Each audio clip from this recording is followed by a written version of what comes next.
Amén, gracias a Dios. Voy a invitarles, mis hermanos, que abramos nuestras Biblias. Lo vamos a hacer en el segundo libro a las Crónicas, en el capítulo número 26, del verso 1 en adelante. Sean todos bienvenidos. Vamos a comenzar la exposición de la palabra que el Señor está trayendo a nuestras vidas, y quiero decirles que es una palabra que algunos de ustedes están familiarizados ya con ella.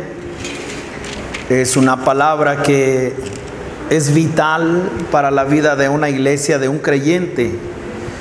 Y en esta palabra, en esta hora, vamos a centrarnos, mis hermanos, y para algunos recordar, para algunos será un aliciente para seguir adelante, para algunos será una reprensión quizás. Dejemos que la palabra del Señor tome su curso, pero referirnos a lo que es la visión celestial, es algo, mis hermanos, que debe ser muy cuidado dentro de lo que es un creyente. Visión. Creo que el problema que enfrentan las naciones, y que la palabra lo define como un ciego guiando a otro ciego, creo que la enfermedad más grande que existe hoy y que ha existido a través de los siglos ha sido la ceguera. Pero hablar acerca de que en las naciones, en los pueblos, pueda verse de una manera clara, estoy hablando de alguien que ha tenido ya dirección, alguien que ha venido delante del Señor y que Dios le ha dado cierto grado de entendimiento y de visión. Es fácil contemplar la ceguera que hay en las naciones, en los pueblos, pero lamentablemente de la misma manera en el pueblo del Señor se puede ver esta realidad, la ceguera.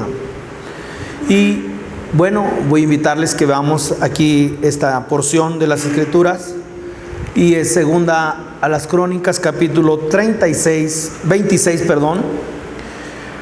y dice el verso 1, dice así: Entonces todo el pueblo de Judá tomó a Uzías, el cual tenía 16 años de edad, y lo pusieron por rey en lugar de Amasías su padre. La historia de los reinos, importante, porque ahora el reino de Judá, que es el reino del sur, va rumbo a la cautividad. Un juicio decretado, un juicio ya establecido por el Señor, y que aunque el Señor levantó reformadores y restauradores, ya el Señor había decretado el juicio para este reino, la división del reino. De ahí encontramos el libro de los reinos, o el libro de Primera y Segunda de Reyes, y poder entender que ya el Señor había establecido un juicio. Y una de las señales cuando Dios juzga a una nación es que hay que ponerle mucha atención en el liderazgo. ¿Por qué?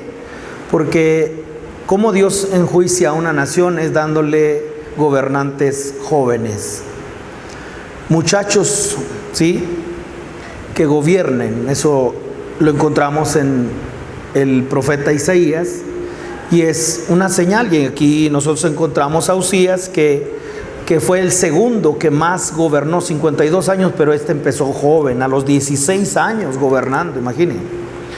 Ahora, verso 2, la parte del despertar de una vida que ha sido usada, y que es un antecedente y bajo el contexto de lo que es una visión que es necesaria verla. Resulta imprescindible ver esta historia. Dice el verso 2: Uzías edificó a Elot y la restituyó a Judá después que el rey Amasías durmió con sus padres. De 16 años era Uzías cuando comenzó a reinar, y 52 años reinó en Jerusalén. El nombre de su madre fue Jecolías de Jerusalén. Importante ver que todos los reyes buenos que hicieron lo recto delante del Señor aparecen sus madres. De los reyes malos, no. Eso es una señal buena. ¿Todo para qué? Para que pudiéramos ver genealogía, en dónde va corriendo la simiente santa. Verso 4. E hizo lo recto ante los ojos de Jehová, conforme a todas las cosas que había hecho Amasías su padre, y persistió en buscar a Dios en los días de Zacarías, entendido, y vean, en visiones de Dios. La importancia de tener mentores y la importancia de tener padres espirituales con grado de visión espiritual y que tengan una visión espiritual. Y en este caso, este joven, este rey Uzías, persistió en buscar a Dios en los días de Zacarías, y Zacarías tiene una característica: era entendido en la visión espiritual. Dice, y en estos días en que buscó a Jehová, él lo prosperó. Aleluya. Lo prosperó, y pudiera seguir leyendo, pero hasta aquí me gustaría que usted pudiera ver cómo Dios utiliza y se vale de hombres sencillos que le buscan y que son entendidos en la visión de Dios. Verso 16, todo lo que él hizo. Pero ahora en el verso 16, vea lo que dice: mas cuando ya era fuerte, su corazón se enalteció para su ruina, porque se rebeló contra Jehová su Dios. ¿Y de qué manera se rebeló? Ocupando un lugar que no le correspondía, siendo rey. Y lo primero sería como nosotros darnos paso a decir reyes y sacerdotes, y el rey que haga lo suyo y el sacerdote también lo propio. ¿Dónde más encontramos este incidente? Encontramos en Saúl. Saúl quiso ofrecer el sacrificio que Samuel le dio instrucción que esperara. Y en ese caso, nosotros, si pudiéramos enfocarnos solamente así en la regla, decir es que esa fue la ley que transgredió, sería correcta la interpretación, pero nos quedaríamos cortos, no entraríamos a profundidad sobre algo más que el Señor quiere mostrar. Porque aquí usted puede ver que el mismo rey David, siendo rey, comió de los panes, siendo rey tomó el efod, como diciendo reyes y sacerdotes. Y cuando nosotros encontramos ese ministerio y hablar acerca del sacerdocio, que no es contado entre los hombres, como diciendo no es por descendencia, como diciendo el sacerdocio levítico, encontramos a Melquisedec, y Melquisedec tiene un orden, según el orden de Melquisedec, rey de justicia, sacerdote del Dios Altísimo. Y entonces encontramos que siempre ha existido, es un sacerdocio eterno. Una cosa es Leví, una cosa es Aarón, y ahora toda su descendencia, los levitas, para que fueran sacerdotes del Señor. Una cosa es esa figura, esa sombra, pero otra cosa es hablar del sacerdocio de Melquisedec. Rey de justicia, rey de Salem, sacerdote del Dios Altísimo. Pero bueno, ahí lo dejamos, pero solamente quise mencionarlo para que usted vea que hasta ahí nosotros estaríamos diciendo amén. ¿Por qué? Porque es una interpretación correcta. Este fue el pecado de él, pudiéramos pensarlo. No. No en el sentido de decir está errado, no. En el hay más que podemos ver. Y ahora mire lo que dice, verso 16. Entrando en el templo de Jehová para quemar incienso en el altar del incienso. Y entró tras él el sacerdote Azarías, y con él 80 sacerdotes de Jehová, varones valientes, y se pusieron contra la autoridad. Amén. Se pusieron contra el rey Uzías y le dijeron: no te corresponde a ti, oh Uzías, el quemar incienso a Jehová, sino a los sacerdotes hijos de Aarón, que son consagrados para quemarlo. Tengo subrayado con rojo mi Biblia: sal del santuario. Y eso ha sido, me ha impactado. Sal del santuario. Vea la orden que le dijeron. Y es la reprensión de 80 hombres valientes, sacerdotes: sal del santuario.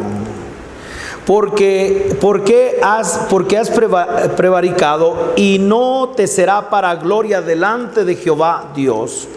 Entonces Uzías, teniendo en la mano un incensario para ofrecer incienso, se llenó de ira. ¿Cuántos saben que la ira del hombre no obra la justicia de Dios?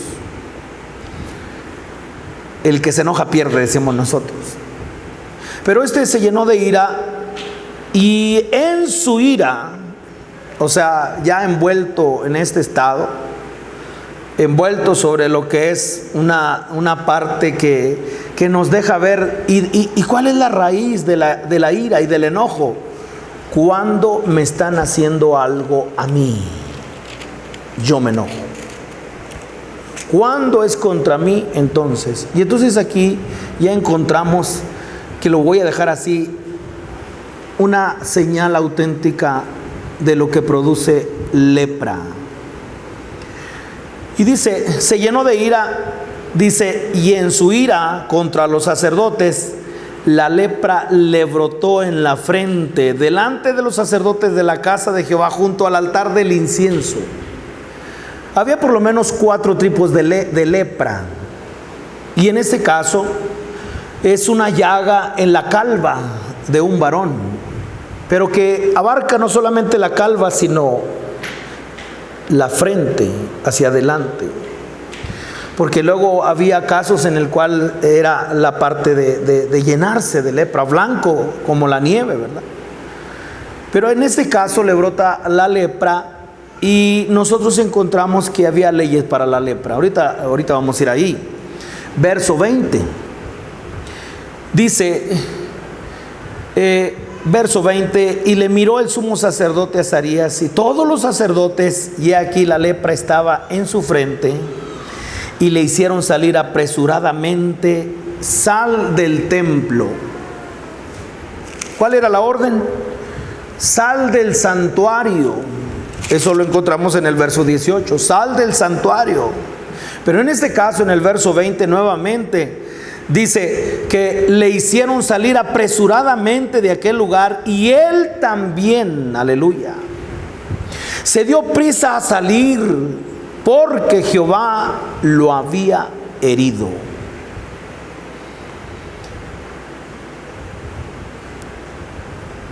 Verso 21. Y el rey Uzías fue leproso hasta el día de su muerte, y habitó leproso en una casa apartada. A partir de ahí, mis hermanos, me gustaría que usted viera el detalle. Ponga ahí un separador. Si usted va conmigo a Levítico capítulo 13, que es ahí donde le invito a que usted vea los diferentes tipos de lepra. Pero Levítico capítulo 13 encontrará que la lepra que más se le acomoda es la que dice el verso 42. Porque el capítulo 13 de Levítico va a hablar acerca de lo que es las leyes acerca de la lepra. Pero en ese caso, en el capítulo 13, en su verso 42, es la lepra que le dio Uzías. ¿Y dónde le llegó? Dice el 42, mas cuando en la calva o en la antecalva, o sea la frente, hubiera llaga blanca rojiza, lepra es que brota en su calva o en su antecalva. Y de ahí el 18 un tipo de lepra, del 2 al 18 un tipo de lepra, del 18 del 30, hay 4 tipos. Pero luego, ¿cuál era la ley de la lepra? Verso 45.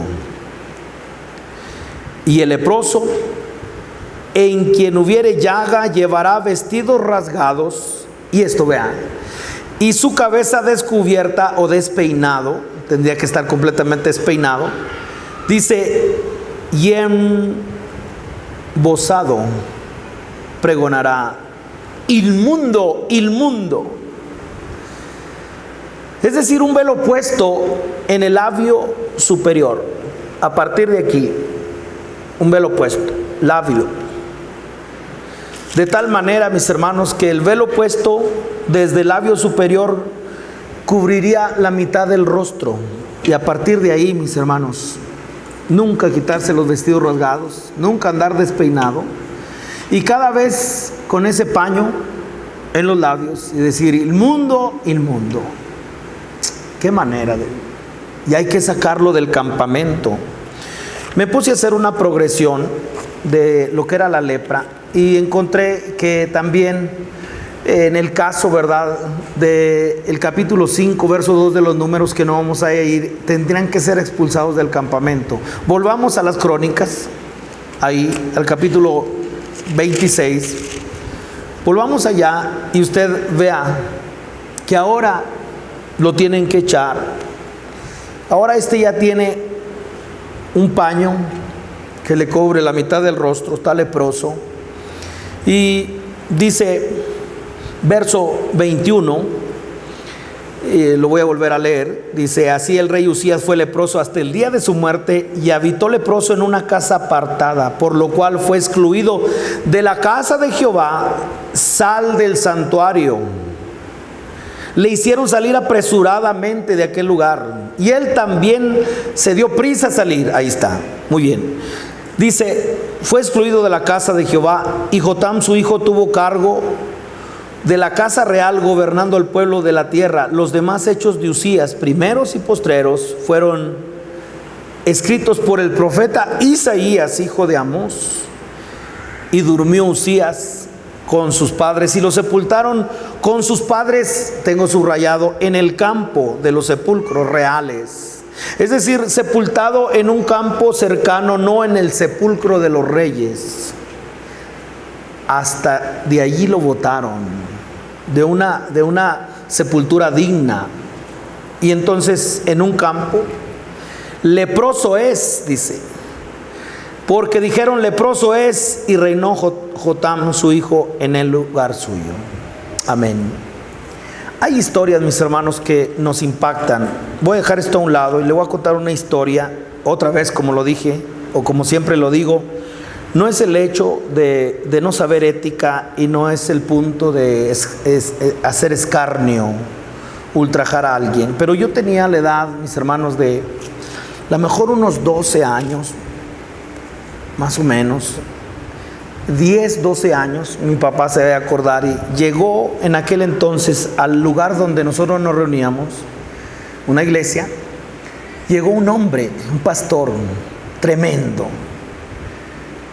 No digo su nombre, pero un hombre tremendo a razón de su liderazgo imponente, muy entendido en la administración, en el orden. Y entonces yo trabajaba con papá, o ahí estábamos trabajando, estábamos aprendiendo el oficio, y un día llegó, dijo: ¿por qué no me presta el estorbante? Le dijo a papá, para que me ayude. No, eso se abrió mis ojos así, dije: voy a estar con el pastor y voy a andar con él, voy a trabajar con él. Papá me dio permiso, y entonces ahora yo era su estorbante, porque no me decía el ayudante, me decía el estorbante. Y bueno, ahí me movía con él. A veces viajábamos hasta Sabinas. Vamos a ir a Sabinas, imagínense andar con el pastor. Y bueno, de pronto yo veía algunas cosas que, por ejemplo, una vez nos paramos en una gasolinera, y había una joven en la iglesia, y se bajó con ella. Bueno, está bien, platicó, bueno, vámonos.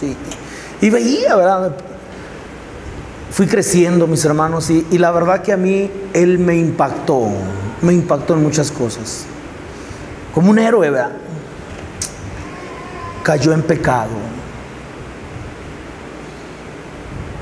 En pecado de fornicación. Se metió con una muchachita. Le vino un cáncer, le cortaron su pierna. Esto está siendo grabado, pero si alguien no está escuchando, tiene que ver todo el final, tiene que escuchar todo el final. Y de pronto, mis hermanos, murió de una manera muy, muy cruel, muy cruel. Y el pecado fue premeditado, fue certero, fue malo, lo pensó, lo planeó.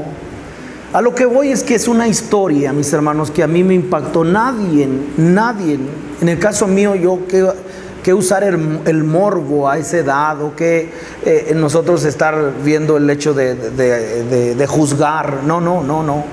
Lo estoy diciendo en el sentido de algo que ocupaba parte en mi corazón, de una persona que impactó mi vida, de una persona que fue algo que me impactó en su liderazgo, y que ahora el sentido mío hacia él era no de qué bueno, no, nunca, ni de deshonra, ni de murmuración, sino era me pegó, como diciendo, ¿cómo es que puede pasar eso en un siervo de Dios?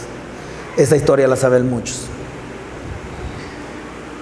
Pecó, le vino el cáncer, murió de una manera trágica. Y eso es una noticia que no está oculta en muchos. Fue un impacto. Ahí lo tiene. Y ahora que estaba leyendo esta porción de las Escrituras, me hizo pensar en eso y les dije, bueno, le pedí al Señor, ¿me das permiso de dar esto? Y sentí aprobación del Señor en base a que, mis hermanos, eso produjo un impacto en todo lo que fue la nación. El hecho del pecado de Uzías fue algo que impactó. ¿Cómo sé que impactó? Impactó de una manera fuerte porque tenía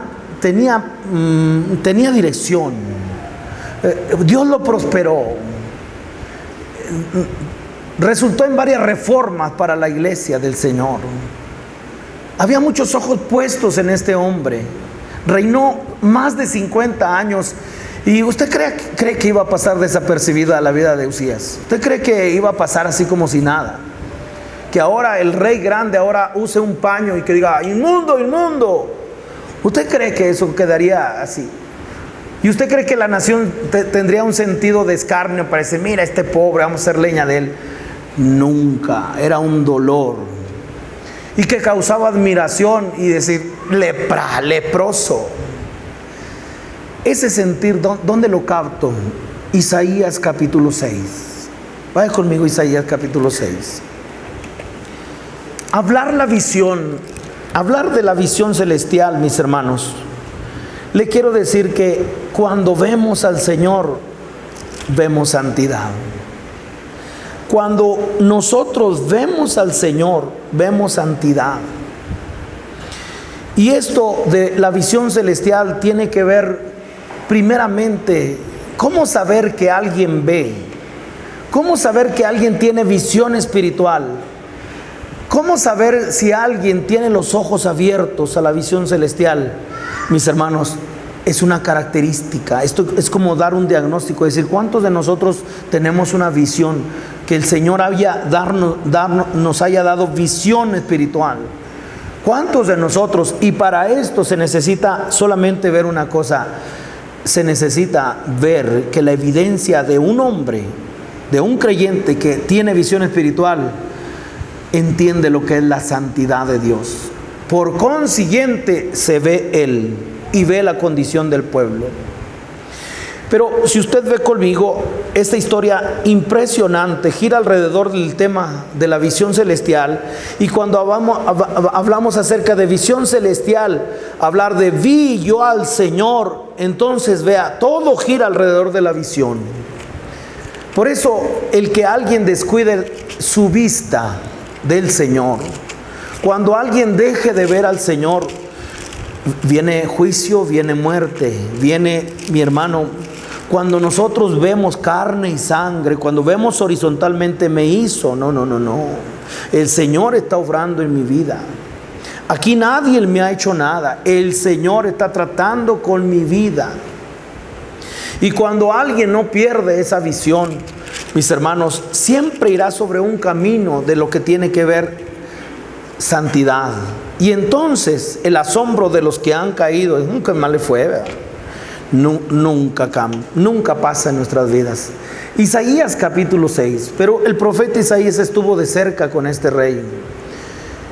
Isaías estuvo de cerca de una manera, mis hermanos, que esto impactó su vida y de toda la nación. No era algo escondido.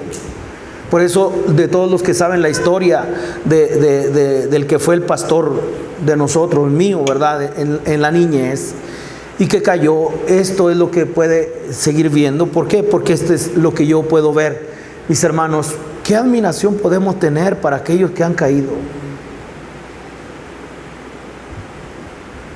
Y cuando alguien tiene la visión espiritual, entonces entiende muchas cosas. ¿Por qué? Verso 1, vea, Isaías capítulo 6, verso 1. En el año que murió el rey Usías, 52 años reinó. Vi yo al Señor sentado sobre un trono alto y sublime. Visión celestial, visión, ver al Señor. Y entonces de todo lo que alcanzamos a mirar, mis hermanos, dentro de la experiencia, vea lo que encontramos en este registro. Dice, vi yo al Señor sentado sobre un trono alto y sublime, sus faldas llenaban el templo. Verso 2, por encima de él había serafines, cada uno tenía 6 alas, con 2 cubrían sus rostros, con 2 cubrían sus pies, y con 2 volaban, y el uno al otro daba voces diciendo, Santo, Santo, Santo, Jehová de los ejércitos, toda la tierra está llena de su gloria. Y los quiciales de las puertas se estremecieron con la voz del que clamaba, y la casa se llenó de humo. Entonces dije, inmundo. Entonces ahora, mis hermanos, el paño estaba en Isaías, cubriéndole el labio. Lo que vio en Usías y que le impactó tanto de la lepra y que se tuvo que poner el paño arriba del labio superior y que le cubría la mitad del rostro, ahora él se lo ve en su cara. Ahora ya no era una cuestión de decir, Usías, mira cómo le fue mal. No, sino que ahora el resultado de ver al Señor produjo sobre él un leproso más. ¿Por qué? Porque dice, vea lo que dice versos 5, dije, ay de mí, que soy muerto. Esa palabra en el original, ¿sabe cuál es? Digno de muerte. Y esto es importante verlo, porque cuando alguien ve al Señor, mientras que no tenga la evidencia de decir yo soy digno de muerte, no es evidencia, no hay fruto que haya visto al Señor. Y entonces la crítica, el juicio condenatorio para los demás, el otro, mira el otro cómo cayó. No, es una religiosidad y es una de las partes en la cual nadie que pueda ufanarse y que pueda señalar a alguien caído pueda decir que ha visto al Señor. Nunca será así. ¿Por qué? Porque lo que produce la visión celestial es ver la santidad. Inmediatamente el paño, la lepra cae sobre uno. Escuche, la lepra cae sobre uno. Y se da cuenta que no es Usías. Ahora vea lo que dijo él: ay de mí, que soy muerto o digno de muerte, porque siendo hombre leproso de labios. Ahora la lepra la tenía él. Y no solamente él, sino que la lepra la tenía todo el pueblo. Cuando alguien ve al Señor, cuando alguien tiene visión espiritual, se da cuenta de la santidad de Dios y se da cuenta del camino que hay que tomar. Escuche, una palabra revelada: yo soy digno de muerte, tengo que morir. Yo tengo que morir. Eso es, yo tengo que morir. Cuando alguien ve al Señor y tiene la visión celestial, él dice: tengo lepra y soy digno de muerte y tengo que morir. Pero no solamente la parte de nosotros. Entonces, ¿dónde queda la petulancia de ser puritanos, verdad? De decir, yo pecado, yo no tengo pecado, o aborrezco a los que tienen pecado. A partir de ahí nosotros encontramos un contraste entre lo que Él es santo y Él es, y nosotros somos de abajo. Y entonces, ¿cómo contemplarle? Solamente de una manera: en la hermosura de su santidad. Y por gracia, yo con lepra, yo con pecado, entonces, y no solamente yo, por la gracia del Señor, el pueblo que es leproso, podemos contemplar al Rey, pero solamente para alguien que ha tenido visión espiritual. Solamente para alguien que el Señor le ha sanado de la ceguera. Porque verso 5, y habitando en medio de pueblo que tiene labios inmundos, han visto mis ojos al Rey, Jehová de los ejércitos. Visión. Ya vi, han visto mis ojos al Rey. Y entonces aquí es donde nosotros podemos, mis hermanos, surge en este incidente surge la parte, mis hermanos, de lo que realmente significa. Todos somos leprosos. El resultado de nosotros ver al Señor es saber que soy un hombre de labios inmundos. Y esto es sencillamente que todos somos leprosos. Y lo que está diciendo Isaías, mis hermanos, es lo cierto en cuanto a Usías. Le impactó tanto y todo el pueblo estaba relacionado con este evento que ahora esto fue bajo esta atmósfera cargada de horror. Bajo esta atmósfera cargada de terror de la nación por el pecado que cometió entonces ahora, mis hermanos, se dio cuenta que era una cuestión de que el pueblo tendría que entender una cosa, la visión. El pueblo tendría que entender la parte imprescindible de ver al Señor. Y aquí es donde todo torna en base a lo que es la visión. ¿Por qué? Porque ahora todo un pueblo con ritos, con ceremonias, yendo al templo, ofreciendo sacrificio y entonces usando labios en adoración. Ahora, en el mismo caso de Usías, toda la nación no se daba cuenta. ¿Y por qué no se daba cuenta? No se daba cuenta por una sola razón: porque no había visto al Señor. Y entonces, ¿a qué da paso? A la religión. ¿A qué da paso? A una vida que no está bien entendida en lo que es la visión del Señor.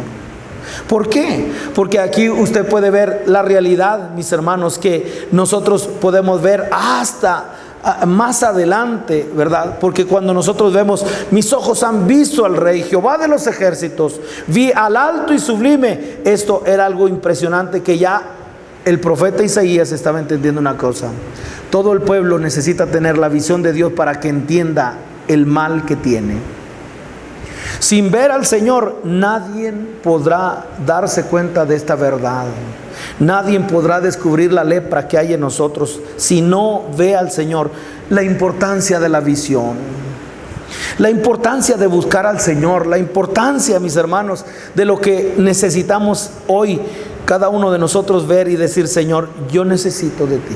Ahora, si usted ve capítulo del 1 al 5, usted encontrará por qué el pueblo, por ejemplo, capítulo 1, verso 12, verso 11: ¿para qué me sirve, dice Jehová, la multitud de vuestros sacrificios?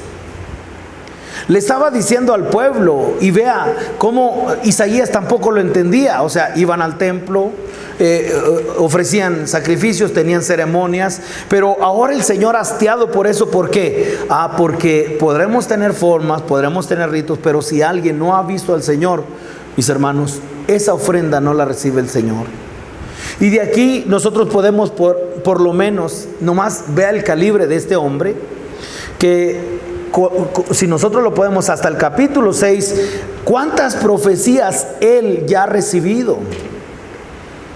Entonces esto nos deja ver que no es un trato para un profeta, que es lo que quiero mencionar. Porque nosotros pudiéramos decir: es que Dios trató con el profeta, en el ministerio del profeta. Olvídese de eso, porque aquí nosotros encontramos juicio. Por ejemplo, está profetizando ya el juicio en el capítulo 21. Perdón, en el verso 21 del capítulo 1. En el capítulo 2 está profetizando del reino universal del Señor. Habla acerca del juicio de los soberbios, el final del capítulo 2. Capítulo 3 habla otra vez del juicio para Jerusalén. Y el capítulo 4 habla de la profecía del futuro glorioso de Jerusalén. El capítulo 5 habla acerca de una visión de la iglesia, de la viña. Lo que estoy diciendo, mis hermanos, es que han pasado 5 capítulos que el profeta está haciendo su oficio, pero en el capítulo 6 ahora no es una cuestión que nosotros podamos ver que se trata del trato de Dios para un profeta. Dios quería hablarle al pueblo. Dios le estaba hablando a toda la nación. Y entonces ahí es donde podemos mirar, mis hermanos, ¿qué está buscando Dios? ¿Qué está buscando Dios? Y entonces, si usted puede ver, si usted tiene los ojos abiertos para ver lo que Dios se propone, ustedes entenderán realmente qué es lo que Dios está buscando. Pero si ustedes ven el capítulo 5, deja claro que Dios está buscando. Dios está buscando un pueblo que pueda satisfacer su corazón. Es un pueblo que pueda entender su propósito. Vaya al capítulo 5. Y en el capítulo 5, usted y yo podremos mirar qué es lo que Dios estaba buscando. ¿Qué Dios estaba buscando? Dios está buscando lo que es un fruto. Capítulo 5. Y dice, vea, el verso 1, ahora cantaré por mi amado el cantar de mi amado a su viña. ¿Qué está buscando Dios? Esa es la pregunta. Tenía mi amado una viña en una ladera fértil, la había cegado y despedregado y plantado de vides escogidas. Había edificado en medio de ella una torre y hecho también en ella un lagar, y esperaba que diese uvas, y dio uvas silvestres, es decir, se pervirtió el fruto. ¿Qué estaba buscando? Dios estaba buscando fruto. Es como el momento cuando Jesús va pasando y ve la higuera, y entonces tiene hambre y quiere ver el fruto, quiere comer del fruto. No hubo fruto, maldijo la higuera. ¿Qué está buscando Dios? Dios está buscando fruto. Dios está buscando a alguien, a un pueblo que le pueda ver, a un pueblo, mis hermanos, que pueda entender de qué manera Dios está tratando con él.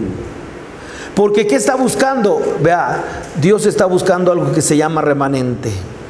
Eso es sencillamente hablar de un pueblo que, mis hermanos, conoce el propósito de Dios.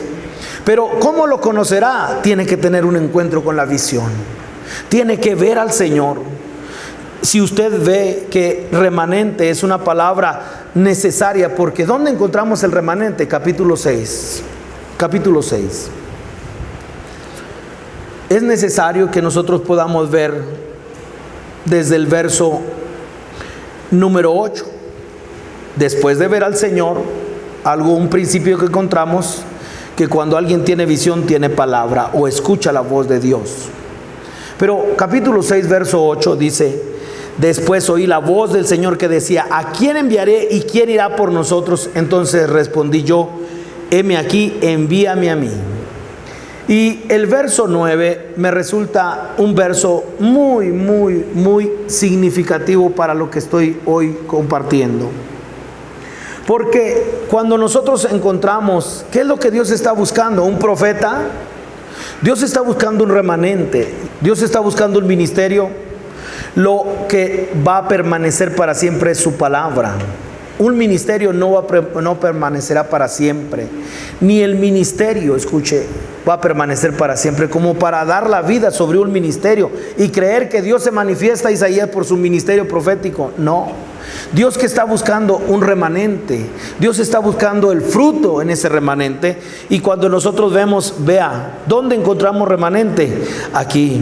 Alguien que entiende el propósito de Dios. Y qué terrible, mis hermanos, es cuando nosotros estamos desilusionados por completo, no entendiendo el propósito. Es algo terrible para la iglesia. Y entonces ahí es donde nosotros podemos ver verso 9. El juicio la visión del Señor trae juicio. Porque esta es una manera de llevar un ministerio, pero vea, verdadero llamamiento tiene conciencia divina. Verso 9 dice: y dijo, anda, déjame hacer la obra. No. Necesitaba, el verdadero llamado tiene una concesión divina, porque este pide permiso. ¿A quién enviaré? Yo quiero ir. Y el Señor le dijo: este no podría ir, si no el Señor le daba concesión. ¿Y qué le dijo? Y dijo: anda y di a este pueblo. Este pueblo es una expresión de insensibilidad espiritual. Cuando dice este pueblo, y vea lo que él tendría que hacer en este ministerio, dice: di a este pueblo. ¿Por qué? Porque ¿qué Dios anda buscando? No anda buscando ministerios, no anda buscando profetas, no está buscando pastores ni líderes. Dios está buscando un remanente. Dios está buscando un pueblo que le vea a Él, que tenga la visión espiritual. ¿Por qué? Oíd bien y no entendáis. En otras palabras, el mensaje va a ser bien claro, pero el pueblo no va a entender. Ved por cierto, mas no comprendáis. Engruece el corazón de este pueblo. ¿Sabe cuál es la característica número uno de este tiempo en el cual está profetizando y vivió Uzías? Apatía espiritual. De hecho, lo más próspero en el tiempo de Uzías era por cuanto había prosperidad, cuanto había, mis hermanos, un despertar de la nación. El pueblo estaba apático. Y esto es algo que nosotros tenemos que considerarlo como necesario, mis hermanos. ¿Por qué? Porque cuando se está hablando acerca de lo que el Señor está buscando un fruto. Y este pueblo, vea, necesitaba una cosa, necesitaba entender que mientras que ellos no pudieran entender la visión, cuando dice engruece el corazón de este pueblo, estaba diciendo, mis hermanos, que este no es un trabajo demasiado agradable para muchos de nosotros. Aquí es donde usted pueda ver que él sabía perfectamente que en realidad no tendría ningún deseo de ver. El pueblo no tendría ningún deseo, mis hermanos, de tener una visión para el Señor. Y entonces aquí es donde pudiéramos ver que más adelante Isaías lo dijo: ¿y quién ha creído a nuestro anuncio? ¿Y sobre quién se ha manifestado el brazo de Jehová? No avanzo, pero es el capítulo 53. Y eso nos da la condición de que el pueblo, mis hermanos, no tendría ningún interés para este propósito de ver la visión celestial. Verso 10: engruesa el corazón de este pueblo y agrava sus oídos y ciega sus ojos, para que no vean con sus ojos, ni oigan con sus oídos, ni su corazón entienda, ni se conviertan y haya para él sanidad. La visión espiritual está en demanda. La visión espiritual, el Señor lo sabía, y por lo tanto el juicio siempre sería una constancia en el pueblo de Dios. Aun cuando se levantara Uzías, aun cuando se levantara cualquiera, el Señor conocía el corazón del pueblo. Y sabe una cosa, el pueblo no tendría ningún deseo de ver al Señor. Esto de la visión celestial no es para todos. Esto de lo que es tener una visión del Señor no es para todos. La misma palabra lo dice, y cuando le estoy enfatizando que lo que está diciendo engruece el corazón de este pueblo, sabe una cosa, el pueblo estaría indiferente a la visión celestial. Verso 10, verso 11 ahora. Y yo dije: ¿hasta cuándo, Señor? Sabe que por lo menos son 155 años ya profetizando el castigo. ¿Hasta cuándo? Es decir, que son 155 años que el pueblo estaría escuchando este mensaje: ver al Señor, estamos leprosos, hay pecado. Pero ellos no entenderían. El pueblo no entendería. Aquí sale un principio, y el principio es el siguiente: la visión espiritual no es para todos. La visión espiritual, ¿para quién es? ¿Para quién es la visión celestial?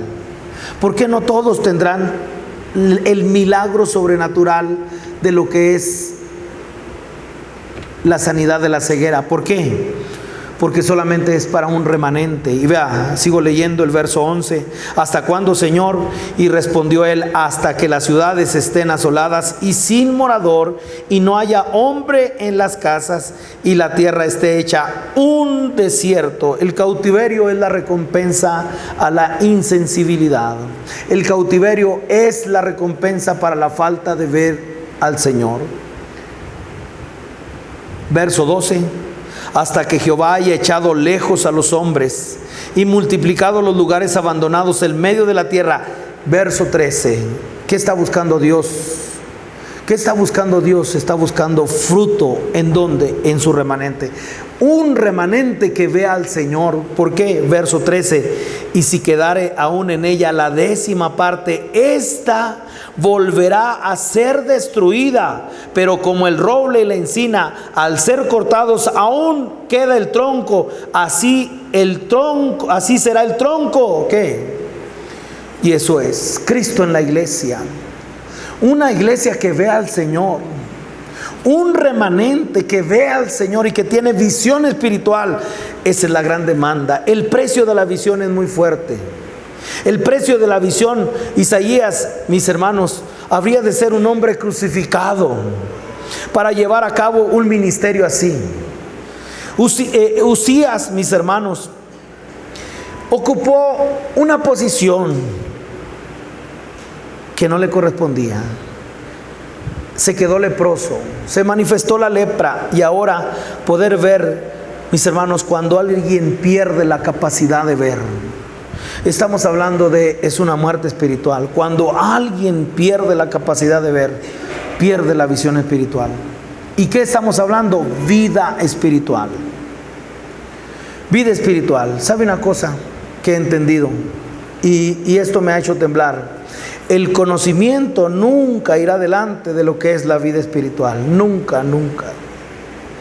Y para tener vida espiritual, estoy hablando de que con mucho contacto decirlo. Recibí el testimonio de un creyente en esta semana y dijo: si yo hubiera puesto la mirada en los que van adelante de mí en el pueblo cristiano, yo ya me hubiera ido de la iglesia. Años. Pero la vida en Cristo no se nota. Y entonces se puede conocer Biblia, se puede ir a la iglesia, pero el fruto es lo que se está buscando. Lo que estoy diciendo es: el conocimiento nunca va adelante de la vida espiritual. Nunca. Usted puede saber mucho, y yo también, como este pueblo sabían la Biblia. Podremos hacer muchas obras, pero si no va el fruto, y esto solamente se verá de una manera. Se va a evidenciar de una forma con la visión celestial, viendo al Señor. Dios está buscando un remanente que tenga visión y que le vea a Él. Dios está buscando una iglesia, mis hermanos, y será un remanente que pueda dar paso a lo que es la simiente, ver al Señor. De aquí es que Dios quiere tratar con nosotros. ¿Por qué? ¿Cuál es el objetivo del Señor en la visión espiritual? ¿Cuál es el objetivo principal? ¿Qué es lo que Dios se propone? Cuando encuentro, mis hermanos, que un pueblo puede captar el propósito y la visión del Señor, cuando un creyente tiene visión espiritual, entonces podrá conseguir ver, mis hermanos, el objetivo del Señor. Y cuando nosotros vemos cuando alguien ve al Señor y tiene visión espiritual, entonces hay una revelación de quién realmente somos nosotros. Volviendo a Segunda las Crónicas, capítulo 26.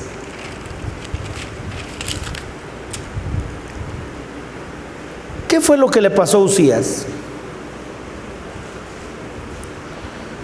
Si usted se da cuenta, había sido prosperado. Dios lo llevó, mis hermanos, a un estado espiritual muy, pero muy próspero. Pero de aquí es donde nosotros encontramos cuál es el objetivo del Señor. En ese estoy. ¿Qué se propone el Señor? Cuando alguien ve al Señor, escuche, cuando alguien ve al Señor, tiene que expresar: soy digno de muerte, tengo que morir. Y entonces es necesario que Él crezca y yo mengüe. Quiero que note el pecado de este hombre. Segunda las Crónicas, capítulo 36, y dice el verso 18: y se pusieron contra el rey Usías y le dijeron: no te corresponde a ti, oh Usías, el quemar incienso a Jehová, sino a los sacerdotes hijos de Aarón, que son consagrados para quemarlo. Sal del santuario. Crónicas, ¿verdad? 26, verso 18. Sal del santuario. En su templo todo proclama su gloria. No hay lugar para el hombre. Y entonces ahora encontramos que no le bastó, mis hermanos, que pudiéramos nosotros ver toda la prosperidad que Dios le dio, sino que ahora hay algo que quiere hacer. Quiere ocupar un lugar que no le corresponde. Y para eso Isaías lo declara bien objetivamente, y es que busca el Señor cuando Él se revela en nuestras vidas. Muere, eres digno de muerte, estás leproso y tienes que salir, tienes que menguar. Le quiero decir que la lepra, la constante lepra que uno carga es el yo. Le quiero decir que la lepra es esto que Dios abomina, es la vida del yo. Estoy diciendo que el Señor bendice y nosotros llegamos a creernos algo. Nosotros pensamos que ahora son nuestras habilidades, pensamos que nuestro éxito es el resultado de nuestra habilidad, nuestra inteligencia.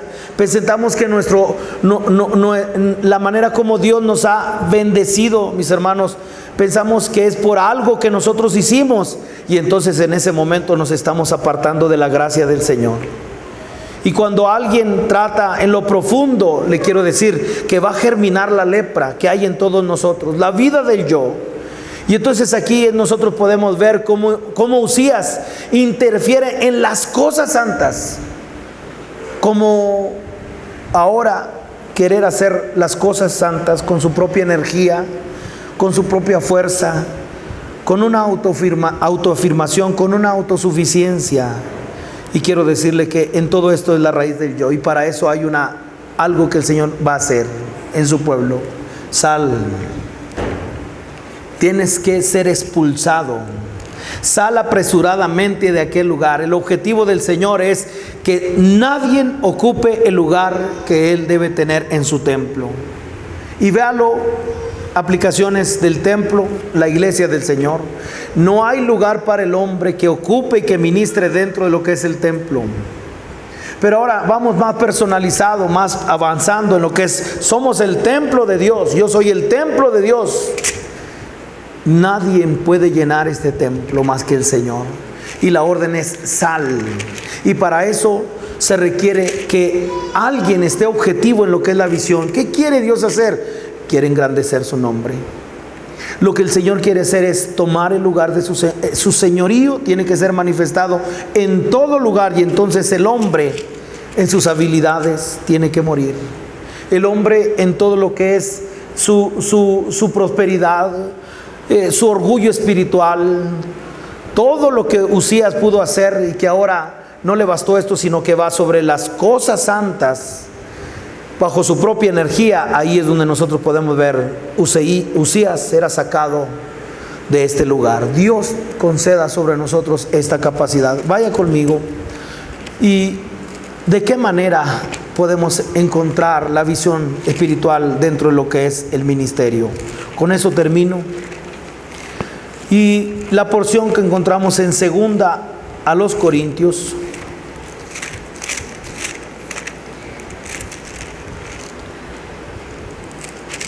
en su capítulo 4. Si nosotros no ponemos la mirada en el Señor, no podremos nunca ver esto. Es parte de la visión que solamente el Señor traerá para el remanente. Solamente el Señor confirmará su propósito en aquel que lo pueda ver a Él. Tiene que salir del templo. Tiene que salir apresuradamente. Salió la lepra. ¿Y cuál es la lepra? El yo. El yo ministro. El yo estoy delante del templo. Estoy queriendo hacer las cosas del Señor bajo lo que es mi fuerza, mi capacidad. Y para eso eres digno de muerte. Tienes que morir. Esta es la parte de la visión. El objetivo de la visión es morir para que Él crezca, o ver al Señor y nosotros morimos. Dicho propiamente y como debe ser, cuando alguien ve al Señor, en ese momento tiene que morir, digno de muerte. El Señor ocupa la preeminencia. Ahora, en esto voy a dar algo práctico para terminar. Y algo muy práctico sería hablarle acerca de por qué la visión espiritual tiene que conservarse. Por ejemplo, si nosotros pudiéramos ver 2 testimonios en las Escrituras de hombres que tenían visión espiritual. El primero es Balaam. Pero ponga aquí un separador, bien rápido. Y vaya al libro de Números, por favor. Números.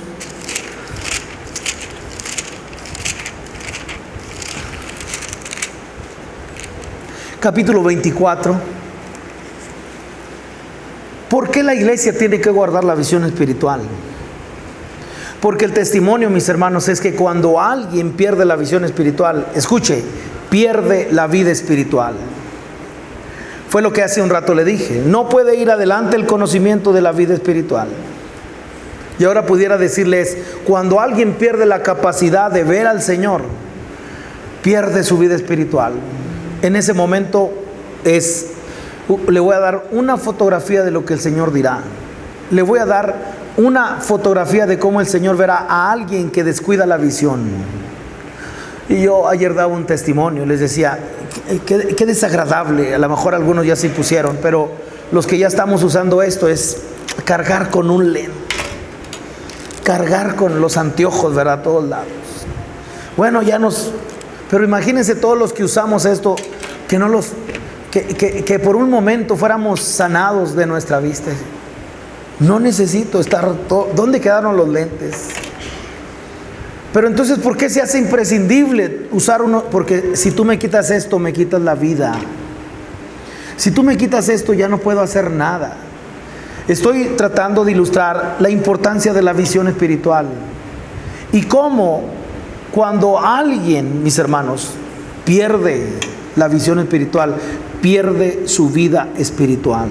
Todo es cuestión de ver. Esto es principal, esto es prioritario. Cuando alguien ve al Señor, se ve y ve el objetivo del Señor, digno de muerte. Apareció la lepra y tengo que morir. El Señor tiene que ocupar todo en este templo.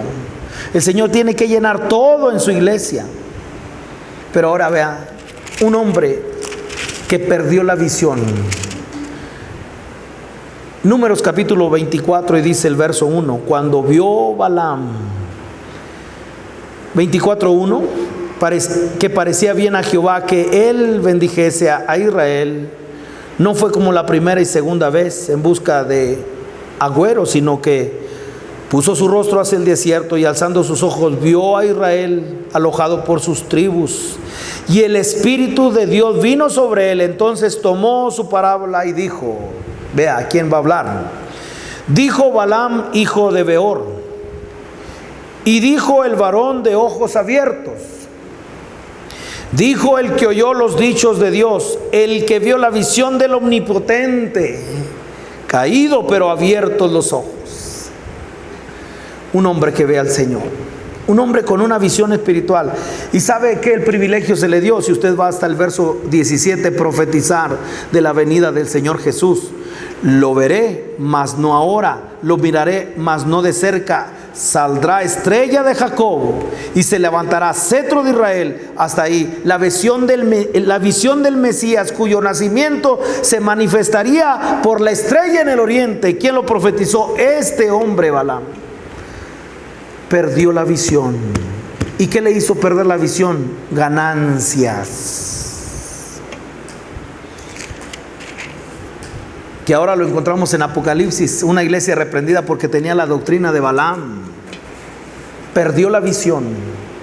Si usted pierde la visión, pierde la vida espiritual. Cuando alguien pierde, mis hermanos, la capacidad de ver al Señor, no verá la lepra que hay en él, no entenderá que tiene que morir, no entenderá que todo proclama su gloria en el templo, que no hay lugar para el hombre, sino lugar para el Señor.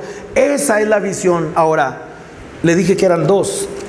Aquí vean la radiografía.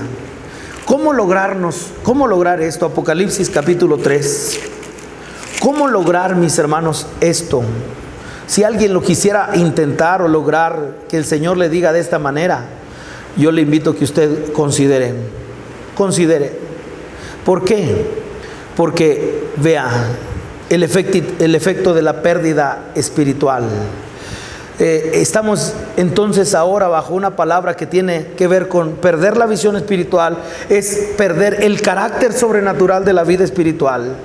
Y entonces encontramos a la iglesia. Ya no estamos hablando de un creyente, ahora vamos a hablar de toda una iglesia que pierde la visión en el Señor.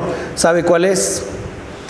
Si deseas llegar al corazón de esta declaración, capítulo 3, verso 15.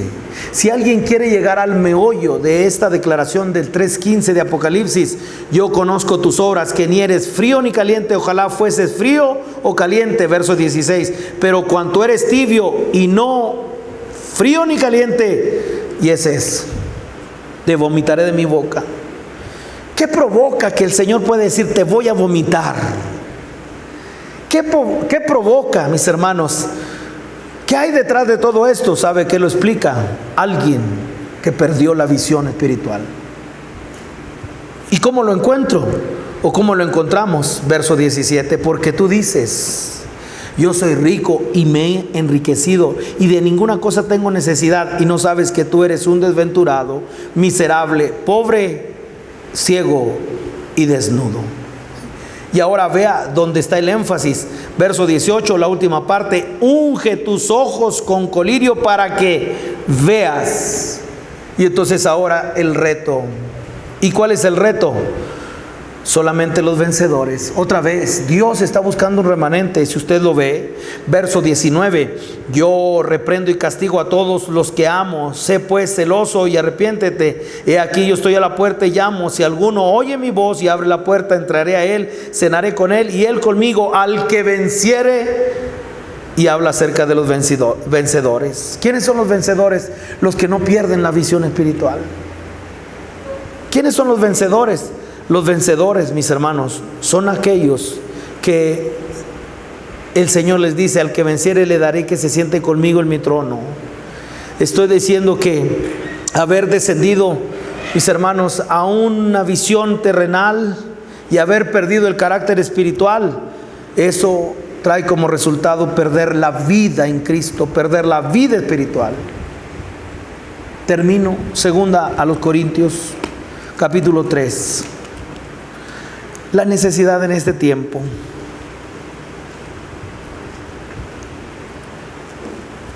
Con eso termino, invitándole a que usted no deje de ver al Señor. Y que hoy, si alguien pudiera decir: yo no alcanzo a ver eso, si no encuentras la evidencia de lo que es digno de muerte, si no estás bajo el camino de la muerte, bajo sal del templo, sal del santuario. Y la actitud correcta de Usías, cuando dije gloria a Dios, cuando estaba leyendo, es que los sacerdotes le estaban apurando: sal rápido, pero él mismo salió. ¿Y cuál fue el precio? Ni siquiera sepultado en los sepulcros reales, en el campo ahí cerca. La necesidad de ver al Señor, la necesidad, y acuérdese que esto es para un remanente, nunca será para todos. Engruese el corazón de este pueblo para que no vean, para que no oigan, para que no entiendan.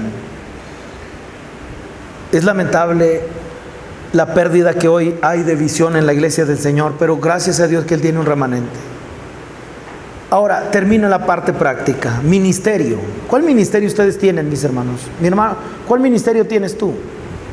No, pues que yo soy predicador. Hagamos eso todo a un lado y podamos ver un ministerio que el Señor nos ha dado. ¿Y de qué manera se manifiesta?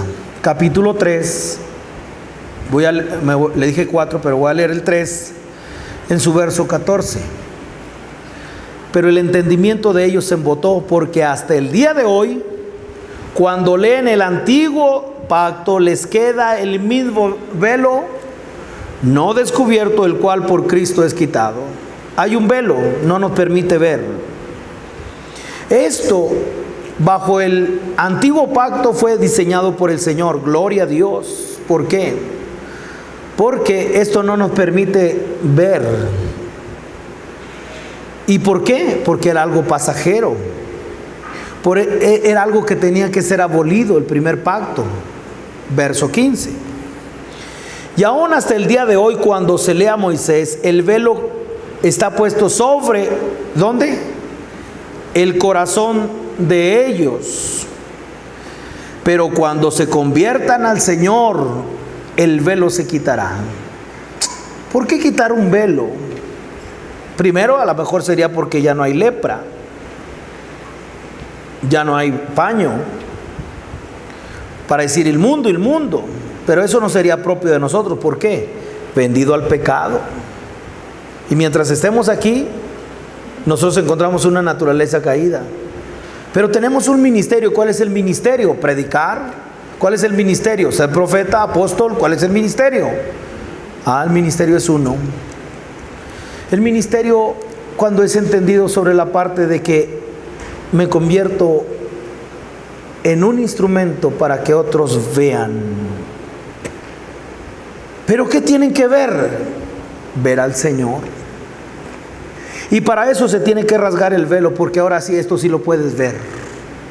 Antes no lo podías ver porque eso iba a ser pasajero y eso no representaba. Pero ahora se quita el velo. ¿Por qué? Porque esto es lo que tienes que ver. Este es el ministerio. ¿Y cuál es el ministerio? En la visión celestial, la parte práctica es que yo soy un ministro. ¿Y un ministro de qué? Tienen que ver algo en mí. Porque soy un reo de muerte, entonces ya no vivo. Porque salí del templo y del santuario, por causa de mi lepra, ahora me convierto en un instrumento para de visión. ¿Por qué? Porque alguien está viendo en mí, o yo estoy viendo en otros. Yo alcanzo a ver en otros. ¿Qué veo? Yo no veo carne y sangre, yo veo algo. ¿Qué veo? Veo a Cristo. Entonces es de las dos maneras. Ven en mí, pero también yo veo en otros. ¿Por qué? Porque estamos viendo un ministerio. ¿Y cuál es ese ministerio? Visión espiritual. Y entonces, si hay que quitar el velo, porque se tiene que ver. ¿Qué se tiene que ver? Cristo. Ya no puedo andar con velo. ¿Por qué? Porque ahora el ministerio que el Señor me ha dado dentro de lo que es la visión espiritual es: tengo que ver a Cristo. Verso 17, porque el Señor es el Espíritu, y donde está el Espíritu del Señor, allí hay libertad. Verso 18, por tanto, nosotros todos, mirando visión, y enfoca completamente lo que es el ministerio de un pueblo, de una iglesia que tiene visión espiritual. ¿Y qué vemos? Todos mirando a cara descubierta, como en un espejo, que vemos la gloria del Señor. Somos transformados de gloria en gloria, subraye, en la misma imagen, como por el Espíritu del Señor. Y entonces ahora este ministerio que tenemos, dado por el Espíritu Santo, está mostrando algo. Quita el velo, y entonces en la parte que yo estoy teniendo visión, vi yo al Señor sentado sobre un trono alto y sublime. A partir de ahí, envíame a mí. Envíame a mí. Y entonces los ojos de todos cegados y no podían ver al Señor. Sí se puede ver al leproso, sí se puede ver a Usías, sí se puede ver a todo mundo, pero no se puede ver al Señor. Y vea ahora, si vemos al Señor, si estamos bajo la visión espiritual, estamos siendo transformados, estamos siendo formados a la imagen de Cristo. Y entonces no me pongas velo. ¿Por qué? Porque soy un ministro, y ese ministerio que Dios me ha dado es una cosa: revelar a su Hijo en mí. Revelar a su Hijo en mí. Sigo leyendo, porque para esto se necesita un trato. Capítulo 4, verso 1. Por lo cual, teniendo nosotros ¿qué? Ministerio, según la misericordia que hemos recibido, no desmayamos. Antes bien, renunciamos al oculto y vergonzoso, no andando con astucia ni adulterando la palabra de Dios, sino por la manifestación de la verdad, recomendándonos a toda conciencia humana delante de Dios. Pero si nuestro ministerio, que es predicar el evangelio, si nuestro evangelio está encubierto, entre los que se pierden está encubierto. Y vea la enfermedad, la pandemia, es hablar de la cuestión mundial, en los cuales el Dios de este siglo cegó el entendimiento, los ojos del entendimiento de los incrédulos, para que no les resplandezca la visión, la luz del evangelio de la gloria de Cristo, el cual es la imagen de Dios. Verso 5, porque no nos predicamos a nosotros mismos. Este es el ministerio.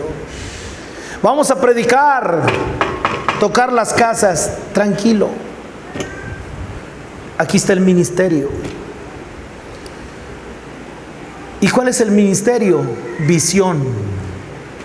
¿Cuál es mi ministerio? Es la visión espiritual. Y entonces, ¿qué tengo que decir? Tú eres el ministro, algo tienes que predicar, que te vean. ¿Qué van a ver? Que vean al Señor. Y vea el verso 5, porque no nos predicamos a nosotros mismos, sino a Jesucristo como Señor, y a nosotros como vuestros siervos por amor de Jesús. Porque Dios, que mandó que de las tinieblas resplandeciese la luz, es el que resplandeció en nuestros corazones, ahí está, para iluminación del conocimiento de la gloria de Dios en la faz de Jesucristo. Pero tenemos este tesoro en vasos de barro, para que la excelencia del poder sea de Dios y no de nosotros. Y aquí está la evidencia de alguien que tiene este ministerio. ¿Y cómo se puede ver a Cristo? Verso 8, estas son las características de un ministro de la visión. Estas son las características de un ministro con visión espiritual. ¿Cuáles son? Que estamos atribulados en todo, que débil eres. Oye, ¿cómo te va mal? Sufrimiento. Pero algo se está viendo. Tú me estás viendo a mí, ¿verdad? Pero no estás viendo la fortaleza. No estás viendo la obra del Señor en mi vida. Entonces, ¿cómo se va a manifestar el tesoro? Con este trato. La única manera de ser ministros para que haya visión del Señor, verso 8, que estamos atribulados en todo, mas no angustiados, en apuros, mas no desesperados, perseguidos, mas no desamparados, derribados, pero no destruidos. Esta es el ministerio. Por eso la visión cuesta. El ministerio de la visión cuesta. Por eso la visión espiritual es algo que un remanente lo ha de tomar solamente. ¿Por qué? Porque el corazón del pueblo está engrosado. Y porque ahora, contraste esto, mis hermanos, ayúdenme en esto. Contraste en el verso 8 con Usías. Y usted puede ver algo de Usías en el verso 8, verso 9. Nada. Porque Usías prosperó. Fue amigo de la agricultura. El Señor lo prosperó en lo que fue el armamento. Con pocos. No tuvo un ejército muy grande en número. Eran pocos, pero muy efectivos. El armamento que este hombre hizo, mis hermanos. Gobernar más de 50 años a la nación y ponerla en mero arriba. Eso trajo, mis hermanos, no estas características. Por eso se envaneció. Orgullo espiritual, y entonces ahora tomó el lugar de Dios. Quiso ocupar el templo, sal. Pero si ustedes ven ahora un ministerio dado por el Espíritu de Dios, en el cual, ¿qué se ve? Cristo. Cuando alguien pierde la visión espiritual, pierde la vida espiritual. ¿Por qué? Verso 10, llevando en el cuerpo siempre, por todas partes, ¿qué? La muerte de Jesús.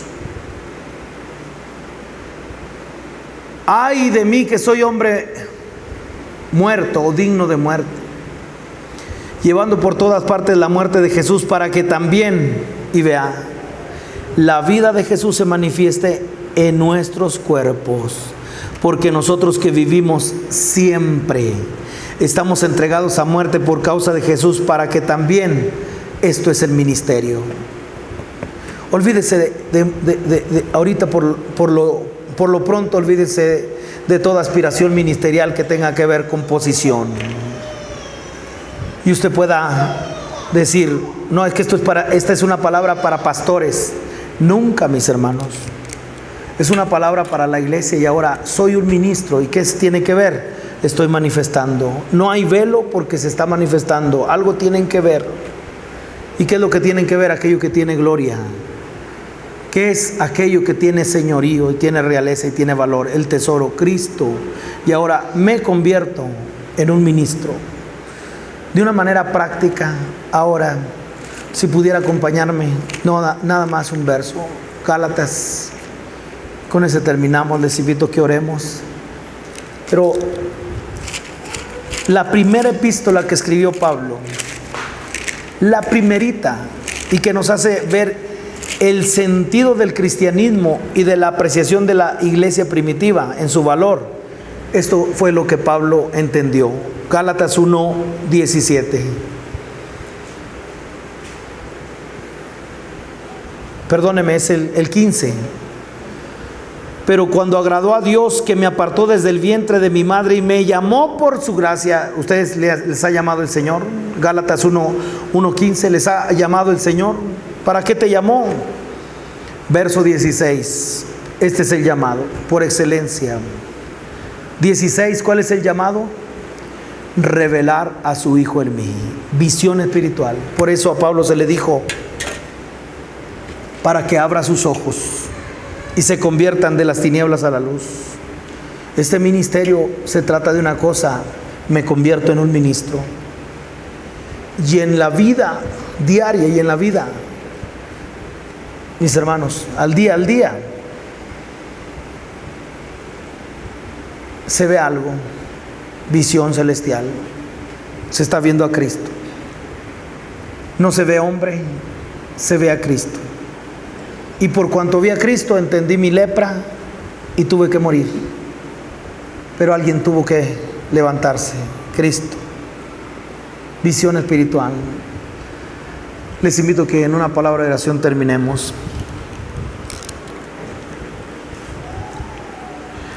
Señor, mucho depende en este tiempo de las habilidades y de las personalidades del creyente, del predicador o del maestro. Señor, la gente dice, me gusta su estilo, su manera de ser, de decir las cosas. Y nos damos cuenta que muchas cosas dependen de nuestra habilidad, de lo que hacemos. Sin embargo, cuando nosotros nos damos cuenta, Señor, de lo que realmente hay en nosotros, y como resultado de haber tenido la visión espiritual, de vi yo al Señor sentado sobre un trono alto y sublime, entonces nos damos cuenta, Señor, de lo que realmente hay en nuestras vidas. Por lo tanto, nada hay en nosotros, Señor. Nada hay, Señor, sino solamente el tesoro que tú has puesto en nuestras vidas. Permite que todos los que estamos escuchando esta palabra, Señor, por lo menos podamos considerar lo que es perder la visión espiritual. Sería perder la vida y el carácter espiritual. Por eso te ruego, Señor, que nos mantengas bajo lo que es, Señor, la visión. Por eso te pido que hoy mandes de tu Espíritu sanador, y que el milagro más sobrenatural que ha aparecido en muchos de nosotros es que nos has dado sanidad de la ceguera. Y entonces, Señor, hemos podido entender, Señor, el objetivo de que tú te hayas manifestado en nuestras vidas. Somos ministros, somos siervos, y por eso, Señor, hoy queremos honrar este ministerio del Espíritu Santo, que se trata de, Señor, predicar a Cristo, de que vean a Cristo en nuestras vidas, de que se revele Cristo en mí. En el nombre de Jesús, amén.